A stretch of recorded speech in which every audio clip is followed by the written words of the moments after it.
Good morning, Instagram, or maybe afternoon if you're on the East Coast. I am here to talk with my best friend, Cheyenne, about writing. You are on the Writers Uncut chat, our weekly live, and I'm going to invite her right now. Okay, how do I do that? Oh, hello. Okay, so how do I invite you? Okay, here we go. We are syncing. Hi, Katie. It's so good to see you, or see your name on here. So here comes Cheyenne. Hey, girl. Okay, I have to move back a little. I invited myself. Sorry. I saw the little icon like after I said that. I was like, okay. Good morning. Good morning. How are you? Good. How are you? Hello, I friend. am exhausted. Hi, everyone. Thanks for joining. I You're was just exhausted? actually texting. Yes, I am super exhausted, but I was just actually texting with your agent, and it wasn't about you, so. I was just emailing with my agent. Yeah, for those of you who don't know, her agent is one of my real life friends, so we get to hang out and have lunch together and talk about Deirdre, so it's really fun. Well, you can tell me what, if she did say anything after, because I got an email from her this morning. I'm like, oh my God, I No, sent she her was a bunch of asking stuff. about she was asking about Yash, the young adult scavenger hunt, which is coming up soon. Oh yeah. Oh Which yeah. you're participating? I don't know if I'm participating this year. I feel Oh, like okay. I've done it a few years, like maybe 3 or 4 times, and I feel like I've kind of exhausted I've done a lot of my books that I would Right. want to do that I feel like are a good fit, but maybe I'll do it. I'll write myself a note. Are you doing it? Yeah, I'm all signed Oh, up. cool. So, but she didn't get the emails that she needed, so I was sending them to her. But anyway, I guess we should get started since we have people watching. Yes. We could just sit here and chat, right? Can I make it brighter? So Yeah, okay, there we go. um, what I want to say real quick though is if anyone that is watching, if you have questions, type them in the comments and we'll try to get to them while we're here. So Sounds good. Okay, should we so I'll dive in? launch into our first question. It's from Jennifer Akers, and it says, "Do you prefer the drafting or editing process more?" I'll let you answer first. That's such a good question. I actually thought a little bit about that. So first, thanks, Jen, for asking. And I find that they're two very, very different experiences. I feel like when I'm writing, I am in total creative mode and sort of anything goes, like, I can just let all the wild out.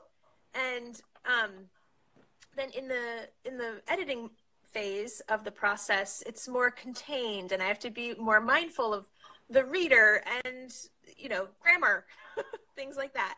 And so I think for me, as a non-writer, even, I like to have the balance of both of those aspects in my life. So I like to have like kind of the wild, crazy, creative side, having her moment, in the spotlight, and then also the more analytical and orderly and organized, which would be the editing side. So I think I really like both. But if I had to pick one, if this was an either or question, like you're gonna fall into a fiery pit of lava if you don't answer, I would pick writing.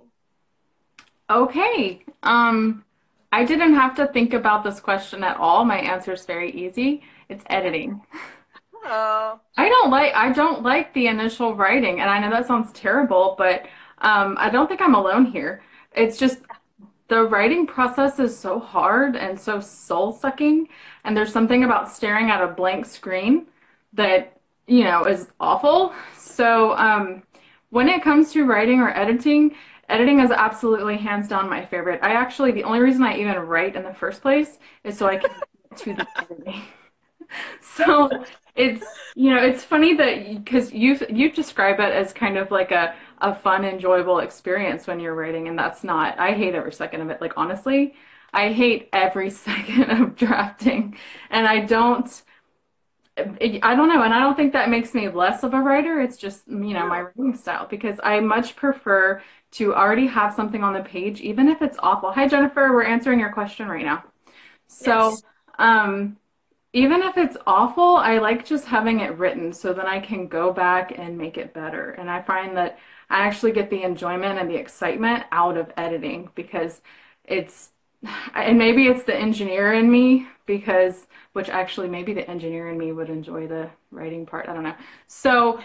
um, I just really love looking at something I've already written and making it better and picking Mm, out those weak sentences or those weak paragraphs or, finding ways to make it better is just so much more fun. I wish every book idea I thought of just came to me as a first draft yeah. because the writing part is just like it's just and I see the writing as just trying to reach a word count goal. Like every day it's like, okay, I've got to write this many words. I just got to power through this and get it Yeah. done so I can edit it. And that might be why I get all my drafts written in a month or less.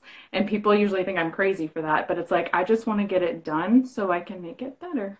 Yeah. So in other words, like you write hard and fast, and then you go back and you refine. Um, to kind of expand a little bit more, I will, I totally see that side of it. I totally get it because when you are writing, I don't know if this happens to you. I'm going to assume that it does, but when I'm writing, I am so immersed in my mind and in my like the creative part of my brain that it actually like when I have to go pick up my kids or like shift gears away from that, it like takes a little while to kind of Oh. come back to reality. And I feel this strange, um, like not a disconnect or anything, but just like, oh, okay, all right, yeah, like, pirates aren't real. I mean, I guess pirates are real, but like, those kinds of things, like, I have to kind of come back in. And also too, writing, it can be very depleting. Like that's real. Like if you're writing hard and fast, you're writing, you're hitting like 5K a day or more, like it's tiring, even though you're just sitting there. Well, maybe you're pedaling on your bike, but, but It's it double is like, tiring.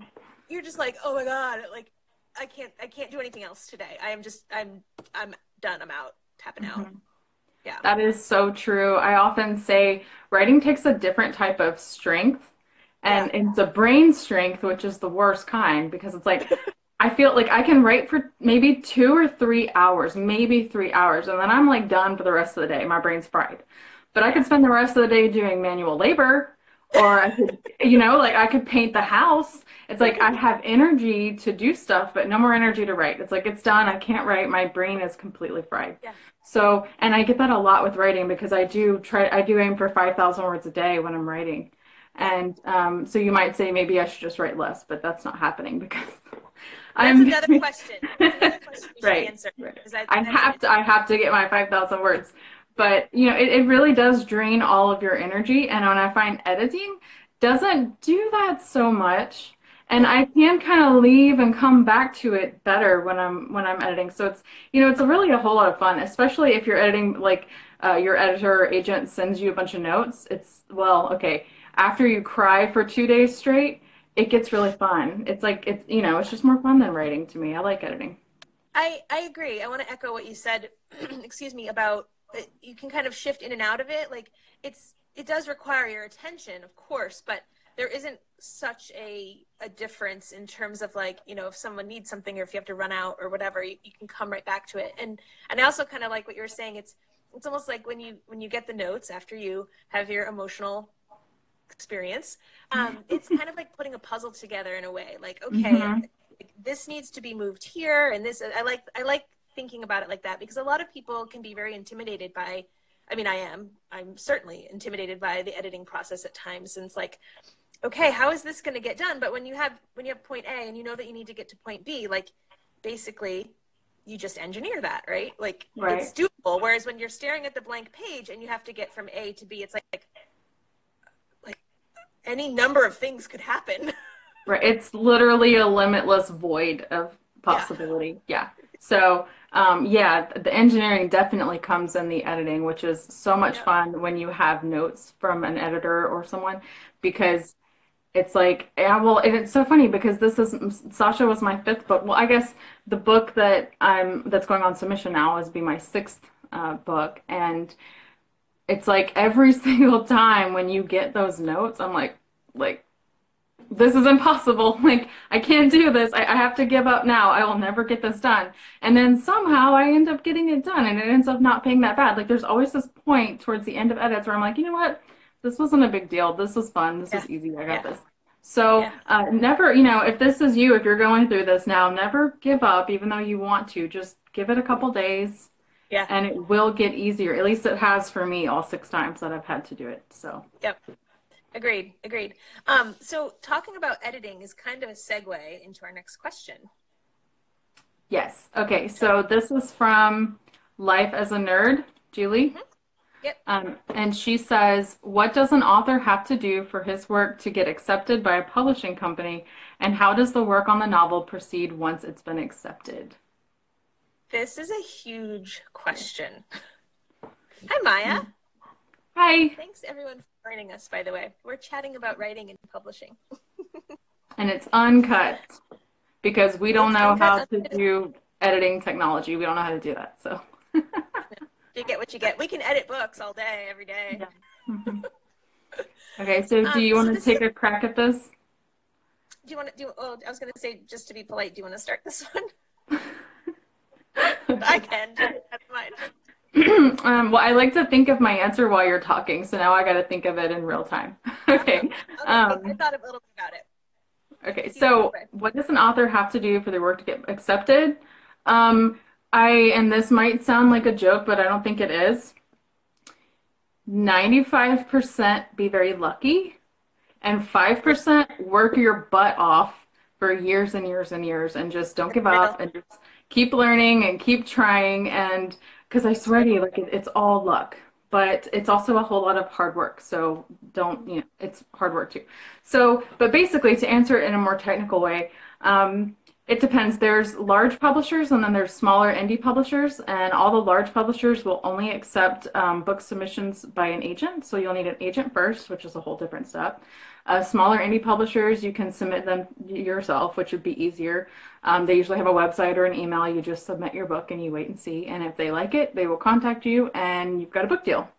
To go the agent route, you have to snag an agent first, which can take years and years and years. And then your agent submits your book on your behalf to these large publishers. Yes, 10 years. Your agent will submit your book to the large publishers, and then if they like it, they will sign you and you'll get a book deal and you'll be super excited, and then you get to wait a year or two before your book comes out.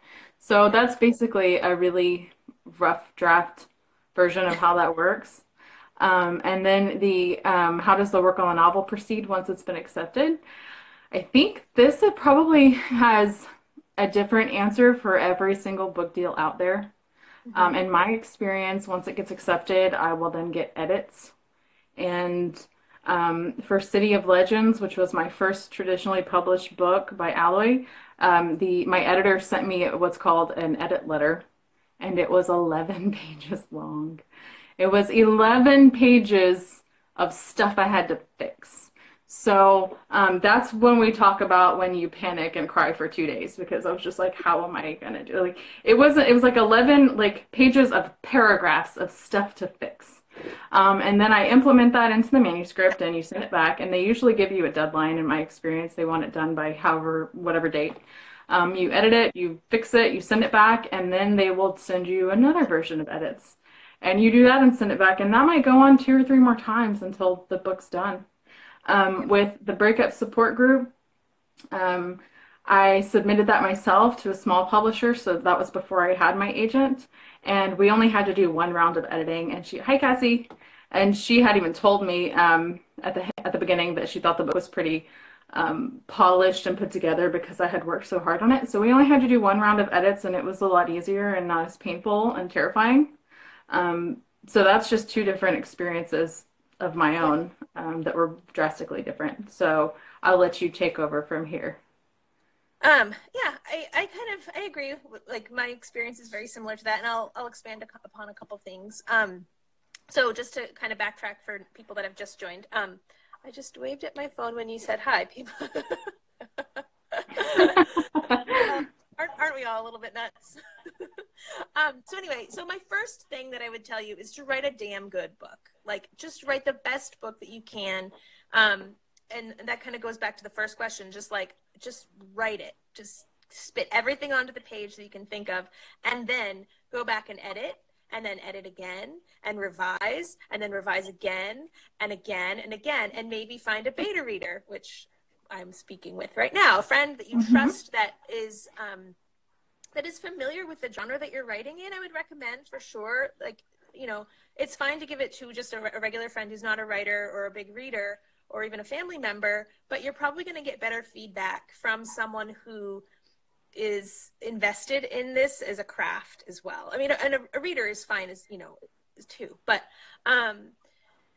so yeah, so you want to get some feedback. There are writing communities online that you can join and trade manuscripts or trade a few chapters. And I would say the first book you write, the first draft, is not what the book is going to look like if it does get published. And a lot of times the first book that you write, this sounds really disappointing, but I think it's true for all of us. Everyone. It's published. The first book you write is not the one that you're going to publish the first time if you're going the traditional route. And that's kind of a good thing. It's kind of like your first book is kind of like a first draft. Like, it's not the one that people read. And it gives you the opportunity to become a better, stronger writer, to notice, you know, your own flaws as a writer, and kind of give the market, the readers, more of what they want, as opposed to, this is one of my big lessons, as opposed to like what I want, you know, and I mean, that's a delicate balance, but so yeah, so write a good book and really study the craft, read books about writing, talk with other writers as much as you can, and get as much information. And while that can be a little bit overwhelming, ultimately, it will make you a better writer and prepare you for the publishing process. Because although writing is something we do, it's a solitary activity. Cheyenne and her bike in her office is like alone in there, maybe the dog, but like the dog doesn't help. No, she just looks cute all day. Yeah. Which probably doesn't help at all. No. But it's such a solitary process. But then when you get an agent, like Cheyenne said, and then move into the next is, sorry, I'm getting you know, you move into the next phase when your manuscript is accepted by a publisher and you work with an editor or multiple editors. It becomes a community activity, which means you kind of have to give up your hold on this baby that you have. It's like, okay, and that's for the best. What's that?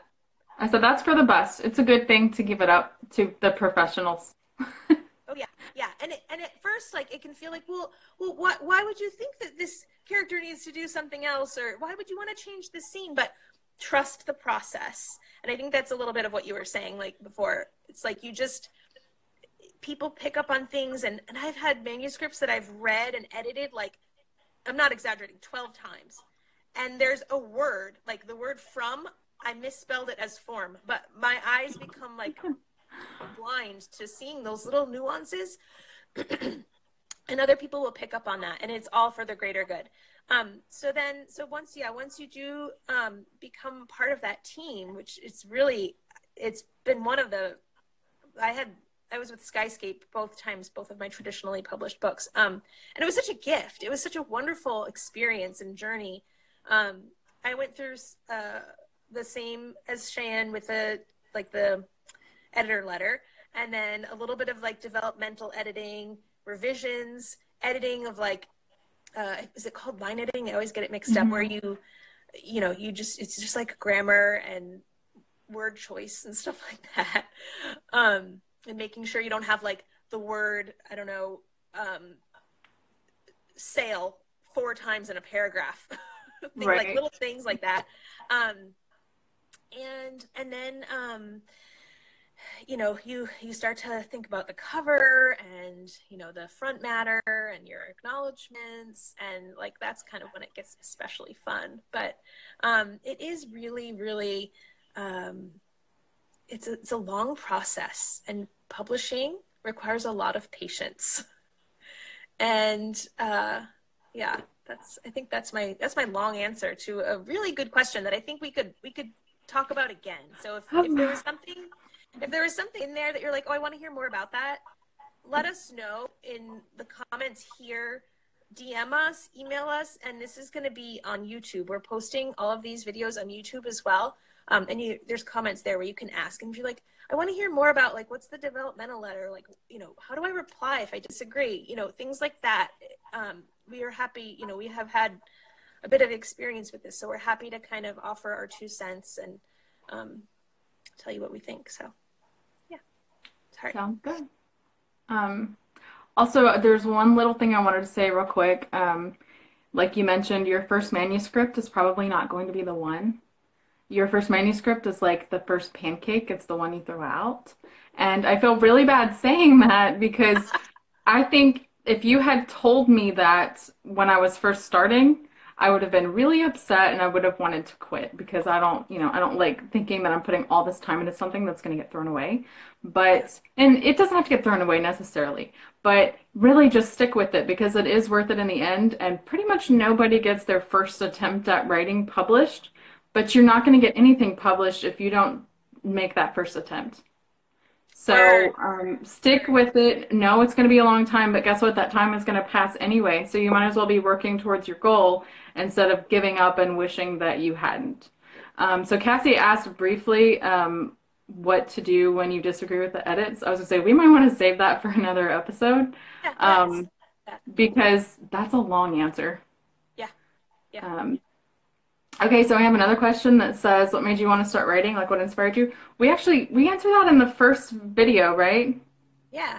So go to YouTube and search Writers Uncut. It's our very first and only video because we're trying to keep these shorter because our first one was too long. So watch that video and we do talk about what inspired us to write. And hint, Twilight is mentioned. Good stuff. It was a lot of fun. To talk about that too, because I'm always a little bit like, oh, should I tell people that? Like, should I be embarrassed? Heck no, own it. No, there's no reason. So yeah. Okay, hi. They are my fellow KCP Loft imprint sisters. Oh, fun. Hey, girls. So I don't know if that's Jess or Liz here, whichever one you are. Hi. So we're wrapping up now. I was going to say, can we give a shout out real quick? Because I have something I want to shout out. Let's shout it out. I know what it is. It's backwards. But in 6 days, my book, The Last Wish of Sasha Cade, will be released. So it'll be in Barnes & Nobles near you and maybe indie bookstores. I don't know, because I hand wrote 1,000 postcards and sent it to 1,000 indie bookstores across the country, asking them to stock my book. So maybe they will. And if you see it in a bookstore that's not a Barnes & Noble, please send me a picture. If you see it in a Barnes & Noble, send me a picture too, because I want to see it. Yes. And also, if you'd like to pre-order, go to my website or just go to my profile. It's in my link. And I will send you a bunch of cool swag, and you'll get the book in 6 days. I have my bracelet. You still have it. Awesome. Yes. My kids both had one, and theirs fell off already. So my wish is hanging in there. It must be a hard wish. Yeah, no, mine fell off in like a week. And I go in the ocean a lot, and so I'm actually surprised. Like it's hanging in there. So, yes, we want to congratulate you. We are so excited for The Last Wish of Sasha Cade. It is a beautiful, beautiful book, and I'm not just saying that because we're best friends. Like, you have to pre-order it. You have to read it. It'll be available like on the regular online avenues. But if you're international and you're watching this, it's on the Book Depository, right? Yes, free shipping, and the paperback's under $10. And if you're international, I have an international version coming out soon, but I can't say anything about that now. So anyway, I guess that's it. Our next episode, next Wednesday, will be the day after my book releases. Yay! So I don't know how I'm going to be feeling then, because I'm freaking out right now because this is a big deal, you guys. It's going to be my first book in Barnes & Noble, so. Such a big deal. I know. It's amazing. So anyway, so keep your questions coming and let your writer friends know that we're doing this each week, Wednesday morning. It'll be at 9, starting now, starting today. 9 Pacific. 9 California time, 11 Texas time. I don't do time zones. I do Texas time, you guys. I know, me too. We're so centric to where we live, but yeah. So East Coast would be noontime. And It's I pretty think cool. it's noon where Cassie is. Hi, Cassie. Yes. She was like, "Oh, so you're doing like a lunch and learn?" And I was like, "No, it's like the morning. It's like the morning here for me. It's 11 lunch Z. though. Yeah, Yeah. 12 in New England. Yeah. Yes. So okay, so I All guess right. we'll wrap this up now. Yes. Thank you. See And you next you'll see week. this on YouTube. Bye. Bye.